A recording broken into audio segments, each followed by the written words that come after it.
pronta l'umanità a una trasformazione di coscienza e ad una fioritura interiore radicale e profonda? Ramana Maharshi diceva: la mente è Maya, la mente è illusione, e anche per il Buddha la mente nel suo stato normale genera dukkha, cioè sofferenza, malcontento e miseria. Secondo il cristianesimo, lo stato collettivo normale dell'umanità è quello del peccato, ma non il peccato come lo intendiamo oggi, ma il peccato inteso come errore, cioè secondo la sua etimologia greca antica, essere fuori dal segno, ossia vivere ciecamente. Il termine indica in sé una disfunzione insita nella condizione umana. Oltre a tutte le guerre, l'altro aspetto della disfunzione collettiva della mente è la violenza contro ogni forma di vita e il pianeta stesso. Lo vediamo nella distruzione dei boschi, delle piante, degli animali, nella contaminazione delle acque, dell'aria, del suolo, eccetera. A oggi l'opera più grande che l'essere umano può realizzare non è tanto nell'arte, nelle tecnologie o nelle scienze, quanto comprendere la sua stessa disfunzione. Lo comprese e trascese Siddhartha ben 2600 anni fa e lo scrisse Lao Tse nel Tao Te Ching. Nel tempo molte scuole religiose deviarono dagli insegnamenti originali, mostrando paradossalmente la stessa problematica disfunzionale, dove il pensiero crea sempre ideologie e divisioni. Nacque un Dio a somiglianza dell'uomo, riducendo l'eterno, l'infinito e l'innominabile a un idolo mentale da venerare. Avere una serie di credenze, che sono verità assolute, non fanno di una persona un essere spirituale. Più si associa l'identità ai pensieri, più cresce la separazione rispetto alla dimensione spirituale interiore. Molte persone religiose rimangono bloccate a questo livello. Equiparare la verità al pensiero, identificarsi col pensiero, con la mente, credere di essere l'unica persona a possedere la verità, è un tentativo dell'ego di proteggere la propria identità. La nuova spiritualità che sta emergendo sta uscendo fuori dalle strutture religiose istituzionalizzate. Stiamo assistendo a un aumento senza precedenti della coscienza, ma allo stesso tempo sta avvenendo il trinceramento dell'ego che vuole sopravvivere a questo processo. Perché avvenga un reale cambio, tutte le strutture antiquate sono destinate a dissolversi. La coscienza collettiva dell'umanità e la Terra stessa stanno vivendo questo processo di rinnovamento, che passa attraverso la costruzione di modelli, la decostruzione di modelli obsoleti dettati dall'ego. La vita è intelligente, ci pone sempre di fronte alle esperienze che necessitiamo per evolvere la nostra coscienza. L'ego invece è incosciente, ha bisogno di determinati schemi per esistere. Osservandolo iniziamo finalmente a trascenderlo. Nel processo della vita, situazioni estreme, come pesanti malattie, perdere tutti i beni, la morte di una persona cara o l'approcciarci a lasciare questo piano, ci fanno capire quanto sia tutto irrilevante. Spesso si arriva a percepire che tutto quello che abbiamo anelato per dare un senso alla nostra vita era già lì, però celato dalla personalità, dall'identificazione con la mente e con le cose. Beati i poveri di spirito perché loro è il regno dei cieli, disse Gesù. Poveri di spirito significa assenza di identificazioni e il regno dei cieli è la beatitudine che si riceve quando ci liberiamo finalmente da questo stato illusorio. Spesso la mente crea dinamiche dove tutto quello che si desidera non è mai quello che stiamo vivendo in questo momento presente e ciò comporta che un desiderio insoddisfatto porta a essere nell'irrequietezza, nella noia, nell'ansia e nell'insoddisfazione. Il desiderio è strutturale e non c'è qualcosa che possa dargli un senso di realizzazione duraturo, fintanto che esiste questo stato d'animo. Quando un pensiero assorbe la nostra attenzione e si aggancia alle emozioni, rimaniamo intrappolati in un pattern ripetitivo, dove l'ego si identifica con la forma, si identifica col corpo, coi pensieri, con le credenze, con le relazioni, con i ruoli sociali, eccetera, eccetera, scollegando l'essere dalla fonte stessa. Cartesio disse: cogito ergo sum, penso quindi sono. Ma solo 300 anni dopo, Sartre scoprì che la coscienza, che dice che esisto, non è la coscienza che pensa. Quando ci accorgiamo di pensare, questa coscienza non è colei che pensa, non è parte di quel pensiero. Dobbiamo capire che l'ego è il peggior nemico della vita stessa, ci tiene nella lamentela, nel rancore verso persone, luoghi, situazioni, ci tiene nel giudizio e nell'intolleranza. Astenersi dalla lamentela non vuol dire accettare cattive condotte, ma la lamentela in sé per sé non porta a cambiamento e sono puro schema mentale. Quando riconosci i vecchi modelli, per quanto possano ripresentarsi, ogni volta che vengono riconosciuti, vengono finalmente indeboliti. Tutte le emozioni pesanti, non riconosciute, si annidano a livello cellulare, tissutale, organico, a livello dell'aurea, sotto forma di veri e propri buchi e cicatrici. Ecco perché la necessità di intervenire attraverso pratiche quotidiane, come andremo a vedere con Holistic Seed. Addirittura i traumi, protratti di generazione in generazione, rimangono a livello del DNA, creando un circolo vizioso che passa di generazione in generazione. Paradossalmente questo corpo di dolore, così denso per alcuni, è la motivazione che li spinge a un risveglio. L'universo è tutto interconnesso e non vive in uno stato duale, non vive nella dicotomia buono-cattivo, positivo-negativo, eccetera. Accettare le cose per quello che sono è il metodo del saggio che sa che la mente non può comprendere lo scopo apparentemente causale delle cose. Ma non esistono eventi o cose casuali che esistono in forma isolata. La parola cosmo significa ordine. Quando alla base di ogni nostra azione vi è la consapevolezza interiore radicata nella presenza, a quel punto l'intelligenza della vita stessa dà potere alle nostre azioni. Consenti alla forma del momento di essere così com'è ed esci dal dramma umano. È solo quando resistiamo a ciò che accade che siamo in balia degli eventi e in questa maniera lasciamo che il mondo determini se io debba essere felice o infelice. La cosa più importante nella vita è la relazione con l'adesso, che è la chiave di accesso alla mia coscienza. L'ego vive e esiste tramite una relazione disfunzionale con il momento presente, perché esso vive identificato nel passato e nella realizzazione del futuro. Il momento presente è inseparabile dalla vita e se lo lasciamo entrare, la vita stessa diventa più gentile con noi. Paura, ansia, aspettative, rimorso, colpe, rabbia sono tutte disfunzioni dello stato di coscienza intrappolato nel tempo. L'ego vede il momento presente in 3 modi: un mezzo per un fine, un ostacolo, un nemico. L'ego vuole portarci in un momento futuro, considerato più importante, che non arriva mai ed è solo un pensiero nella testa. Quindi non siamo mai realmente qui, perché sempre devo perseguire un fine altrove.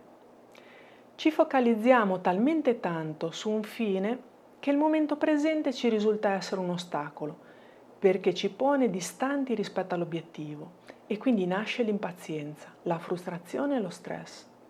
Infatti siamo una intera società che vive in un problema costante e per ogni questione che risolviamo ne nasce una nuova.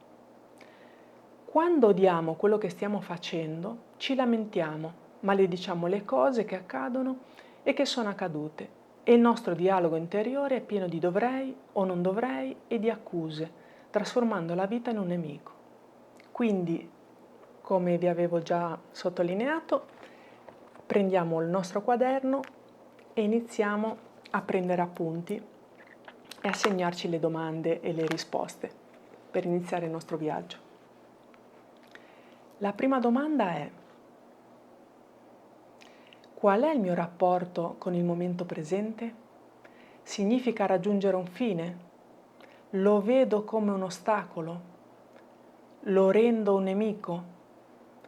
Siccome il momento presente è indivisibile dalla vita, la domanda precisa sarebbe: qual è il mio rapporto con la vita stessa? Dedicatevi del tempo e rispondete a questa domanda. Questa domanda ci aiuta a smascherare il nostro ego. La vita è ora, passato, presente e futuro esistono solo nel ricordo e nell'immaginazione. Bada bene che non possiamo porci l'obiettivo futuro di sbarazzarci dell'ego, per quello che vi sto invitando in questo percorso. Per cui dobbiamo osservare su che basi si fonda la nostra pratica spirituale, che non sia anch'essa una forma mascherata dall'ego. L'ego ci serve per fini pratici, agisce come il tempo nella dimensione orizzontale della vita, lo strato più superficiale della realtà, mentre la dimensione verticale della profondità è accessibile solo attraverso il portale del momento presente. Eliminare il tempo dalla coscienza vuol dire eliminare l'ego.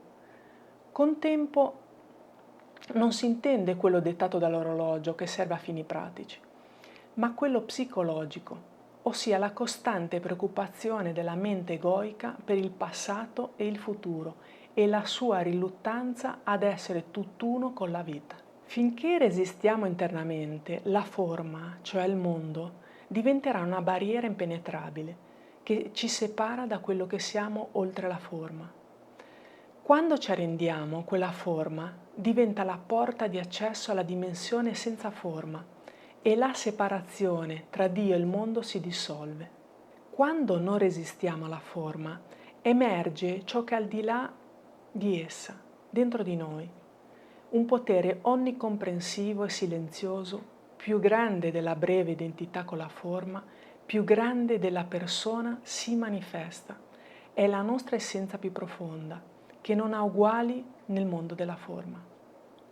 La non resistenza è la chiave del più grande dei poteri dell'universo. Prendete ad esempio un albero. Attraverso la non resistenza, lo spirito viene liberato dalla prigione della forma. Ecco a cosa servono le pratiche dello yoga, le asana, i kriya, i pranayama, le tecniche di tai chi, del qigong. Lavorano tutto sui corpi sottili. Non resistere internamente alla forma vuol dire negare la realtà della forma e quindi muoverci in una direzione nuova, oltre il corpo fisico. La resistenza fa sì che il mondo, le cose del mondo e la nostra identità siano più solide e reali e questo dota il mondo e l'ego di un'importanza assoluta. Confondiamo il mondo della forma con la lotta per la sopravvivenza, che diventa la nostra realtà quotidiana. Gli innumerevoli eventi e forme, cose, corpi, ego, situazioni, pensieri, emozioni, desideri, paure, ambizioni, quando non ce ne ricordiamo, svaniscono nel nulla. La domanda è, e vi riporto sempre a sottolineare queste cose, sono stati reali od erano pari a un sogno? Il sogno è un breve gioco di forme. Il sognatore è il substrato sul quale appare il sogno. La coscienza che vive nella forma è dietro a tutto questo ed è ciò che siamo realmente. Il nostro scopo è ora ed è quello di svegliarci dal sogno. Quando ci siamo svegliati nel sogno, il dramma creato sulla terra dall'ego giunge al termine.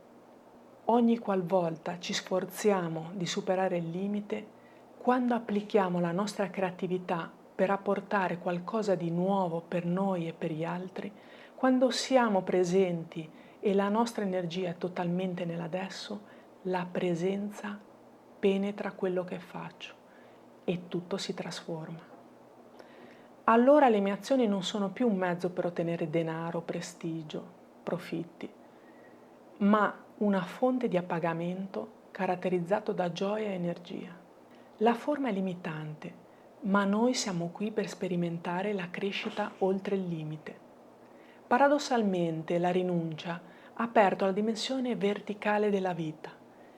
Vi sono biografie di grandi persone comuni diventate fonte di ispirazione per molti, santi maestri spirituali o grandi guaritori che in maniera disinteressata hanno dedicato la loro vita ad alleviare la sofferenza umana, donando la loro creatività al mondo. L'infelicità e la negatività sono una malattia sul nostro pianeta ed è ancora più palese nelle zone del mondo dove vi è più del necessario. Le persone credono che la felicità dipenda da quello che accade loro, cioè che derivi dalla forma. Corriamo dietro agli eventi che sono il lato più instabile della vita, alla pari delle nuvole che si muovono nel cielo. Trascuriamo così la perfezione profonda insita nella vita stessa, una perfezione che esiste al di là di tutto. La gioia dell'essere non può essere trovata nella forma, cioè nei possedimenti, nei risultati, nelle persone, negli eventi, perché essa è sempre soggetta all'impermanenza, alle critiche, alle colpe e alla perdita.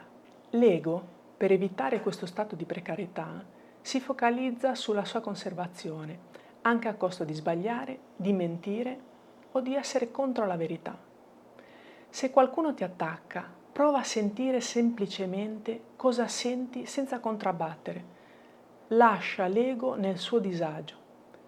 Essere meno agli occhi dell'ego produce paradossalmente un'espansione che genera lo spazio dove l'essere può finalmente manifestarsi. Era ciò che Gesù intendeva con rinnega te stesso e porgi l'altra guancia. Ciò non vuol dire diventare vittima degli altri, ma il nostro no diventa più penetrante che quello reattivo dell'ego che vuole difendersi. La verità dello spirito è diametralmente opposta ai valori della nostra cultura contemporanea. Un altro aspetto importante è astenersi dal rinforzare il sé volendo mettersi in mostra, volendo distinguersi, chiedendo attenzioni. Ciò vuol dire astenersi da commenti e opinioni dove l'ego vuole sempre imporsi e mettersi in risalto. Se almeno una volta nella vita ti sei sentito in riverenza davanti a un cielo stellato, è dovuta al fatto che in quel frangente hai smesso di dare nomi, di dare spiegazioni, di comparare e sei riuscito a percepire la profondità e la vastità della creazione. Dentro di noi c'è un'affinità innata con lo spazio. Ma come possiamo essere consapevoli dello spazio che è vuoto e quindi senza nulla di cui essere consapevoli? Quando siamo consapevoli dello spazio, siamo coscienti della coscienza stessa, quindi dello spazio interiore, ricolmo della stessa sostanza. L'universo prende coscienza di se stesso attraverso di noi. Quando l'occhio non trova nulla da vedere, quel nulla è percepito come spazio. Quando l'orecchio non trova nulla da sentire, quel vuoto è percepito come pace.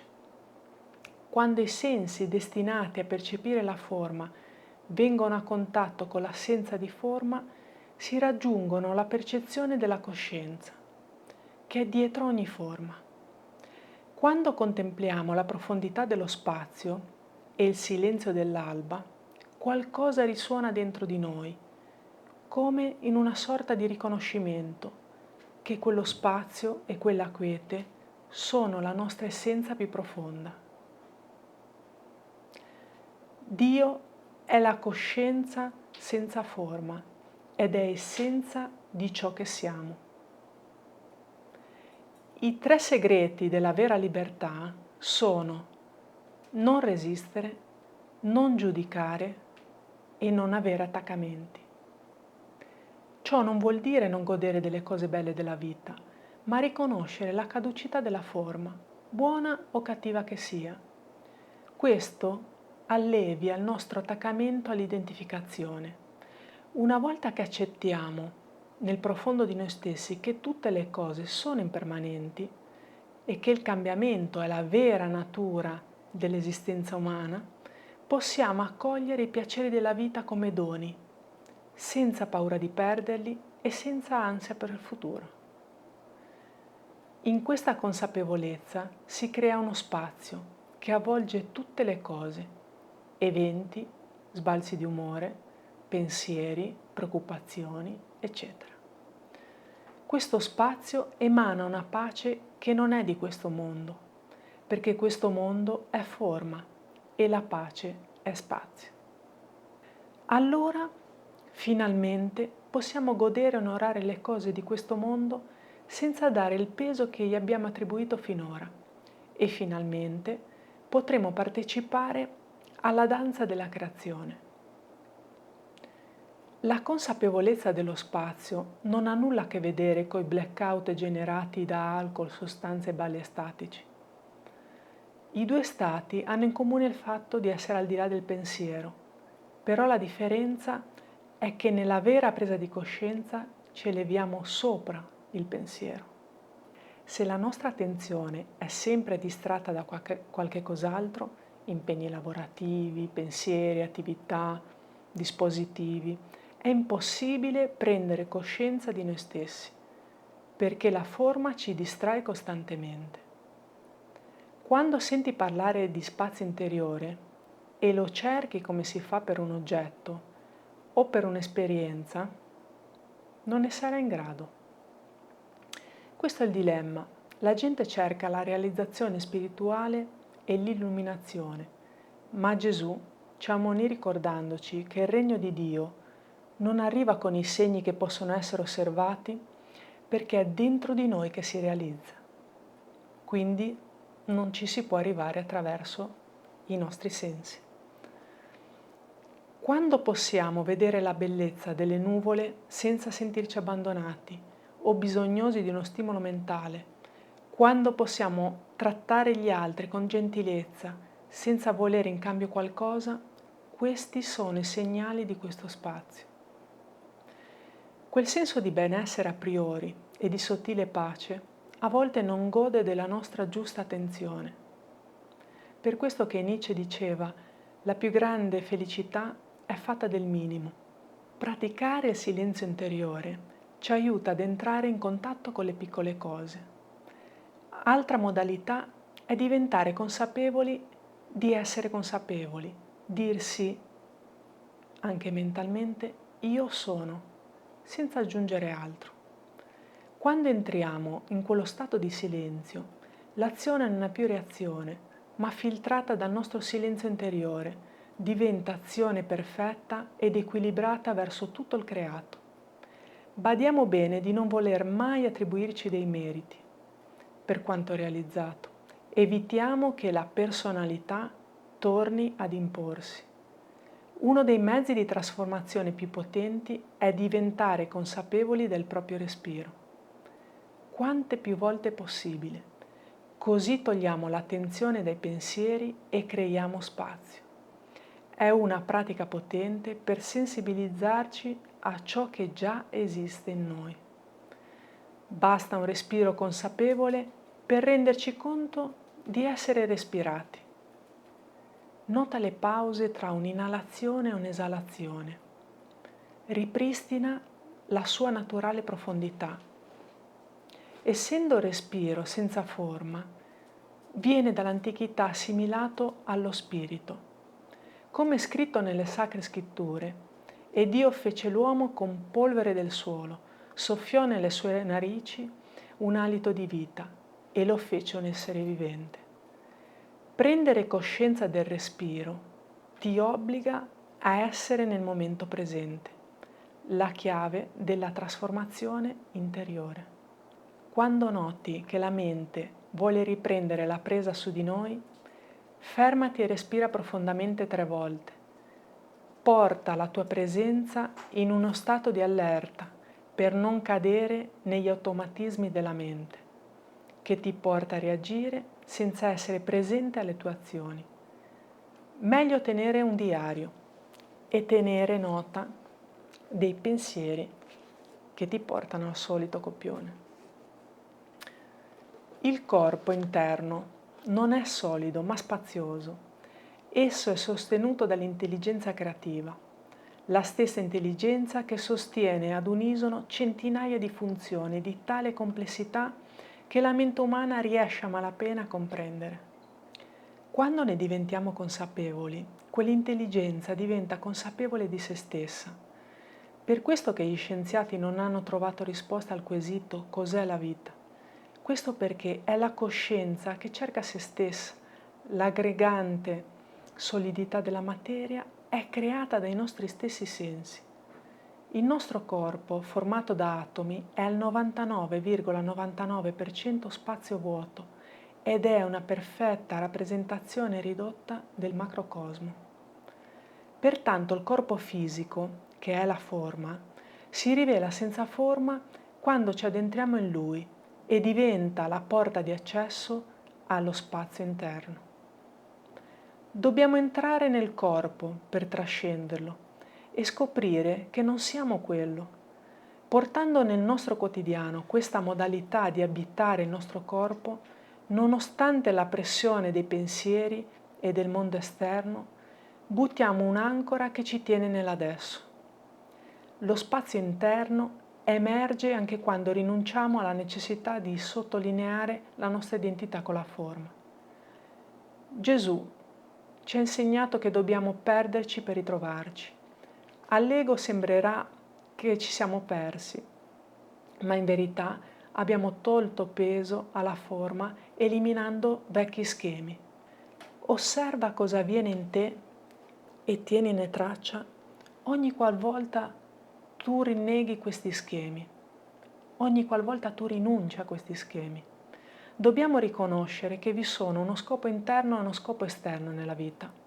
Quello interno è correlato a se stessi ed è primario. Il secondo è legato al fare ed è secondario. Il nostro scopo interiore è il risveglio, che è lo scopo dell'umanità, che è legato all'universo stesso. Lo scopo esterno può variare nel tempo e varia da persona a persona, ma alla fine del percorso si arriva sempre alla scoperta che lo scopo ultimo esteriore è trovare lo scopo interiore e vivere in accordo con esso. Altrimenti tutto quello che possiamo ottenere sarà fatto sempre come conseguenza dei soliti schemi mentali e porta in sé il seme della sofferenza. Il risveglio è un processo dove la coscienza prende le redini e il pensiero si pone al suo servizio, entrando in totale connessione con l'intelligenza universale. L'inizio del percorso di risveglio ha un atto di grazia, non possiamo farlo accadere o accumulare crediti perché ciò accada. Non esiste una serie di passi logici che guida il risveglio, anche se ciò piacerebbe molto alla mente. Può arrivare al peccatore prima del santo. Se seguiamo la mente che vuole mettere nella sua lista di ottenimenti il risveglio, andiamo dietro una serie di preconcetti mentali di come ciò deve avvenire e di come bisogna vestirci o vivere da persone illuminate. Ma quando ci mettiamo in cammino seguendo il profondo anelito del nostro cuore, che sente questa incessante necessità di silenzio e unione con il creato, allora iniziamo ad entrare in uno stato ricettivo. L'ego può osteggiarci, ritardare il processo, ma il percorso è iniziato. Quando abbiamo percepito il primo lampo di coscienza, arriva la responsabilità. La scelta se continuare, come se niente fosse, o accogliere l'energia della coscienza e trasmetterla in questo mondo.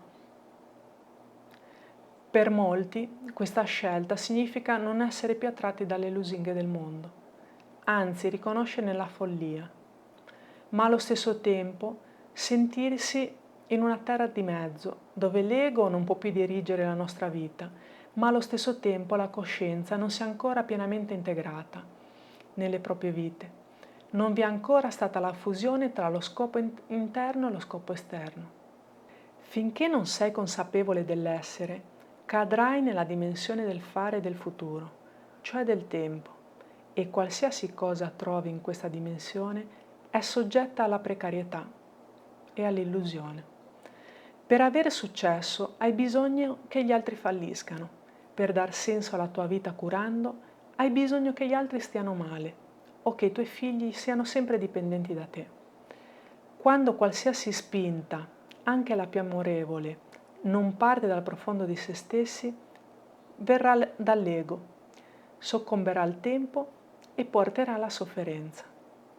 Se non sei consapevole del tuo scopo interiore, anche tutto quello che fai, che sembra spirituale, finirà per corrompersi dagli stati dell'ego. Una volta costruite le fondamenta dello stato di presenza, lo scopo esterno si carica di significato spirituale, perché gli obiettivi si fondono con la spinta evolutiva dell'universo. Ogni volta che sentiamo angoscia o tensione è perché un altro scopo ha preso sopravvento sullo scopo interno, cioè sul nostro stato di coscienza. La voglia di grandezza è un'astuzia mentale dell'ego che teme di non riuscire a uscire dalla sua mediocrità. Ma il paradosso è che il potere sta nell'onorare i dettagli, le piccole cose del presente. Prendi ad esempio la potenza che si cela dietro l'atomo.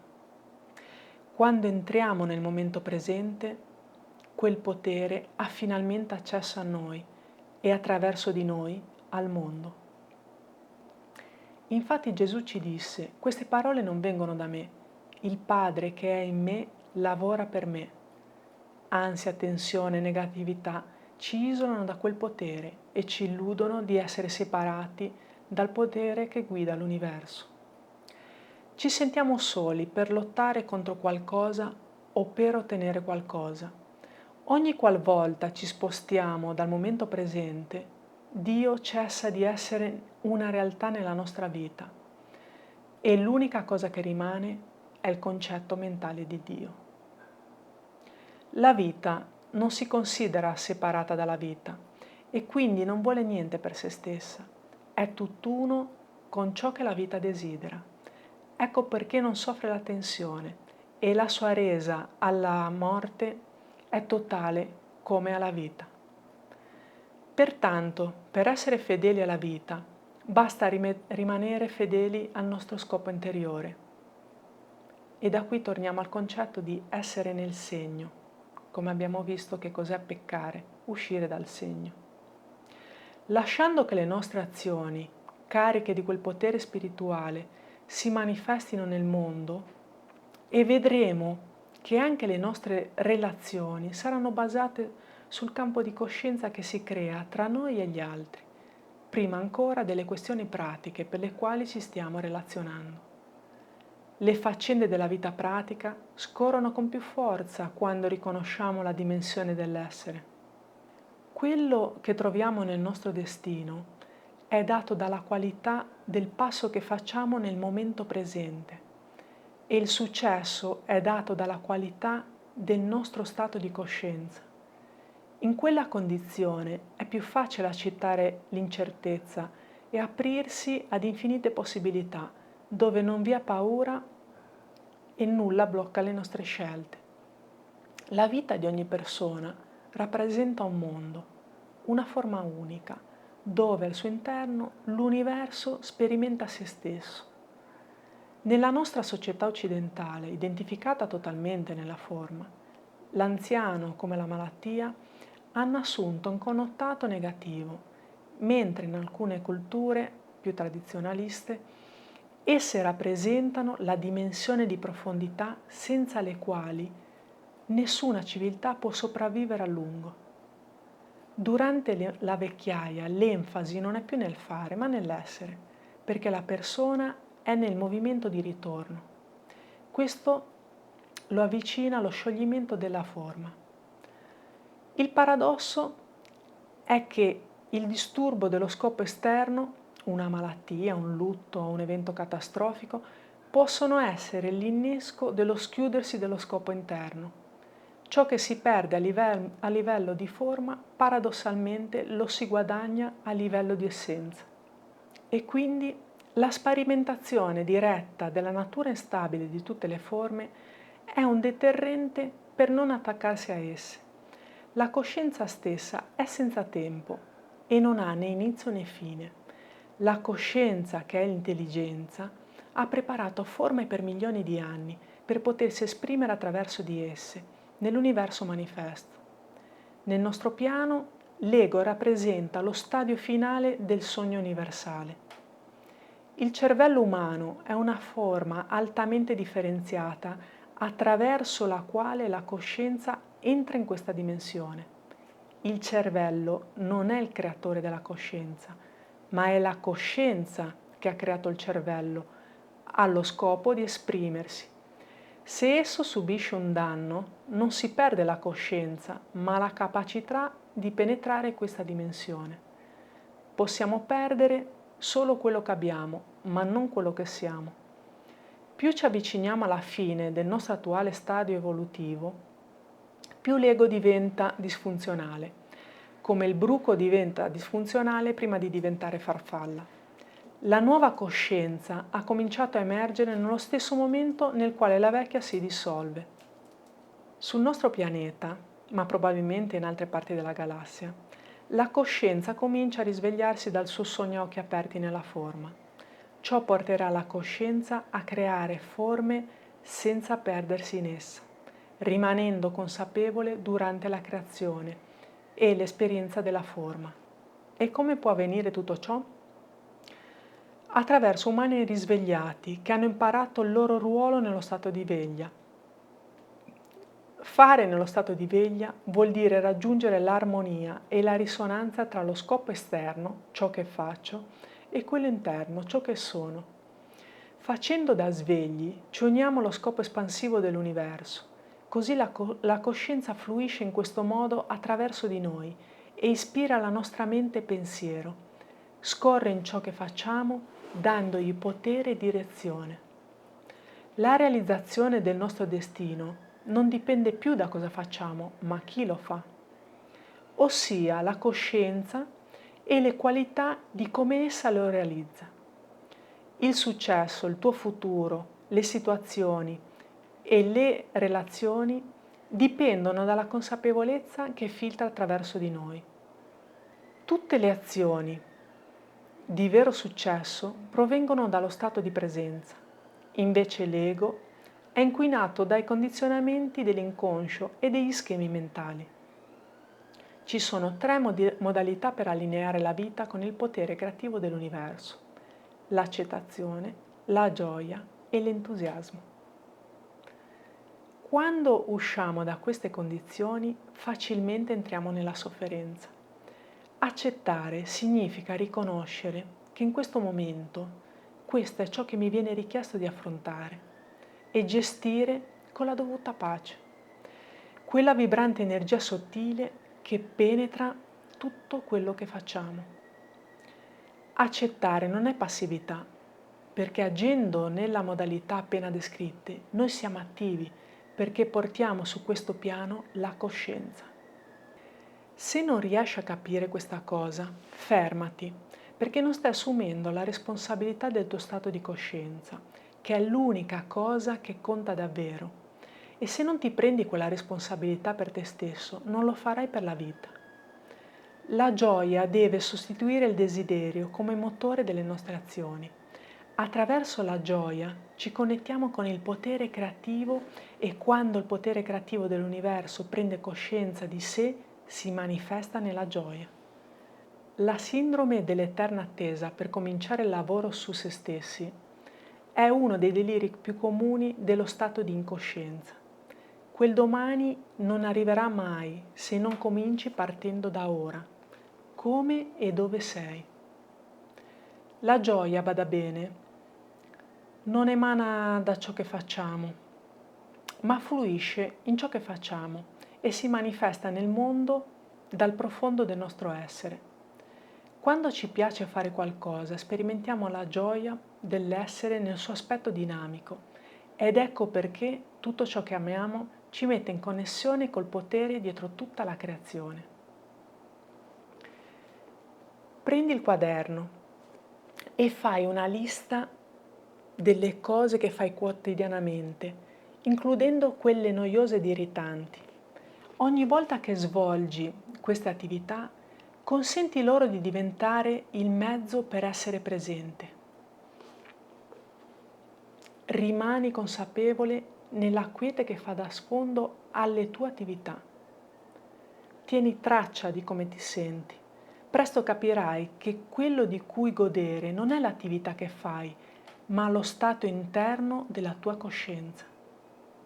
Hafiz, poeta persiano e mistico sufi, disse: «Io sono il buco del flauto attraverso il quale passa il respiro di Cristo.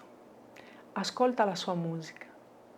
Bisogna sempre prestare attenzione all'intervento dell'ego che vuole intervenire in ogni attività della quale ci occupiamo e raggiungere un obiettivo e quindi disconnetterci dal potere creativo dell'universo, finalizzando tutto verso uno scopo che crea sforzo e lotta.